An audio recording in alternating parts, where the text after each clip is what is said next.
the saddest game of the week. Somebody press F in the chat for the Rams and Saints. If this game was 3 years ago, it'd be the game of the week. Yeah. But we have the lowly Rams without Cooper Kupp, without a run game, and perhaps without Matt Stafford. Yeah. Have the John Wolfords. And then you have the Saints who have no Michael Thomas. Jarvis Landry still banged up.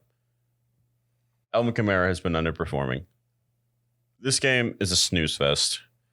And for me, I don't see any reason why I would pick the Rams to win this game. Yeah. The Rams offense was already struggling with Cooper Kupp being the heart of the offense. He's gone. You have to rely on Allen Robinson, who hasn't performed at all this season. Next best is Tyler Higbee and a run game that doesn't exist for the Rams. The Rams actually have the worst run offense in the league. It was the Bucks, but then the Bucks ran all over the Seahawks, and now that's changed. Now it's the Rams. Rams are averaging 66 yards a game on the ground. 66? Oh, my God. That's putrid. So the Rams can't run the football. The receivers have underperformed, and their quarterback has thrown the ball to the other team more than they've thrown it to his team. Yeah. So I have to pick the Saints here just for principle, because how bad the Rams offense is going to be. Yeah. And personally, I do think that the refs screwed over the Saints in that playoff game and should have gone to the Super Bowls instead of the Rams. And that's really like the only interesting part about this game to talk about is to reflect on the old days. It's like, yeah, sure, the Saints and the Rams are playing today. Both the teams are not going to the playoffs. But you know what happened one time? The Rams corner commit near murder. And it was so bad that the league actually tried out that coaches were allowed to challenge pass interference. And obviously the league's like, this call was so egregious that we kind of have to let them challenge it. Then we're going to be like, what? It never got overturned. So it's like, we have to axe it because the refs didn't overturn any pass interference. We didn't see anything, but no, the Rams robbed the Saints of a Super Bowl trip 4 or 5 years ago.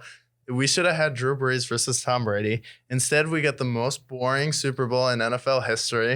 And it's just more proof that the NFL has always had it out to make the Rams this awesome Super Bowl team. And it's like they cheated them into a Super Bowl against the Saints. And then they cheated them into a Super Bowl against the Bengals when they had 2 straight false starts. And like, that's what this game's about. It's like no one actually cares about this game. But what we do care about is the Saints getting screwed out of a Super Bowl. Yeah, because imagine what would happen if Drew Brees had won to face the Patriots. Because Tom Brady, as we've seen in his Bucs era, struggles against that Saints defense. And on top of that, Drew Brees could have potentially had 2 Super Bowls, which would have completely changed his narrative. Right. Because potentially, with 2 Super Bowls, you put Drew Brees in a top 5 conversation, potentially. But instead, Drew Brees is probably top 10 with his numbers alone. I mean, he's threw for 5,000 passing yards 6 times.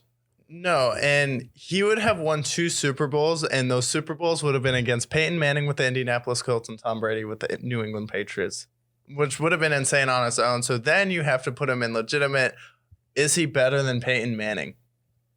It's a resounding no now because Peyton went to 3 Super Bowls and won 2.